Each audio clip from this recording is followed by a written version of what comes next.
ang inyo pong kabutbot at si Miss Yani Monteverde ay going to Tagpuan na ngayon sapagkat a-attend po tayo ng birthday party o 60th birthday ng ating minamahal na kaibigan, ang pinakamaligat, pinakamayaman at bukod sa lahat ay pinakamaganda sa buong lalawigan ng Marinduque, si ating Tita Mariel. At ito na nga mga kabutbot, dito na po tayo sa venue na kung saan ay napakarami talaga ng handa ni Tita Mariel. Unexpected talaga na makaka-attend ako nito at akala ko hindi ako invited. But ito po makikita ninyo yung kanyang buong handa. Napakadami po. Butik-tik na naman ang ating mga tiyan nito at talaga naman tayo busog na busog sa gabing ito. At napakarami rin po niyang alak at marami po siyang mga bisita na nandito sa tagpuan dito sa Barangay La Mesa, Santa Cruz, Marinduque. And syempre, shout out dito kay Ate Barbie Lopez na talagang siyang nag-serve sa amin ngayong gabi. Siya ang purong abala at siyang nag-aintindi sa lahat na mga bisita ni Tita Mariel. At yan, mapapansin po ninyo, talaga namang ang lahat ay masaya, busog, maraming alak at maraming inumin. At syempre hindi rin magpapatalo at nandito rin naman si Ate Cecil at talaga namang yung ganda niya ngayong gavros. At syempre si Tita Mariel ang pinakamaganda ngayong gabing ito at syempre siya ang may kaarawan kaya siya dapat ang bida.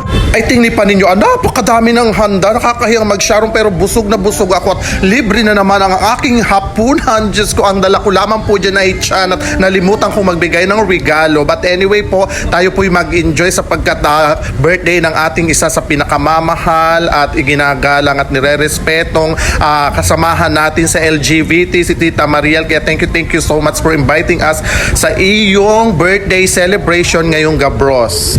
Ayan tong hayan po natin ng pagkain ni Miss Yani Monteverde ngayong gabi sapagkat paldo na naman siya.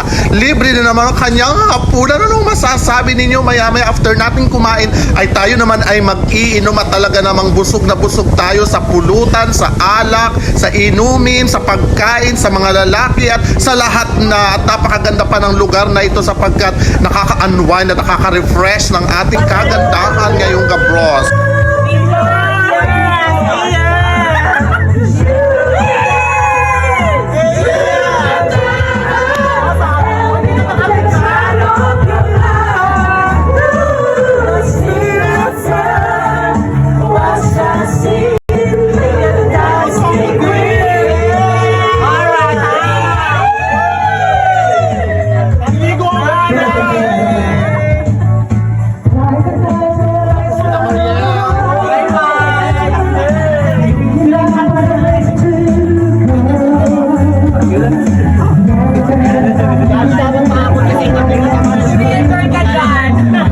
O ay siya, sige hanggang dito na lamang and thank you so much for watching and please follow our page.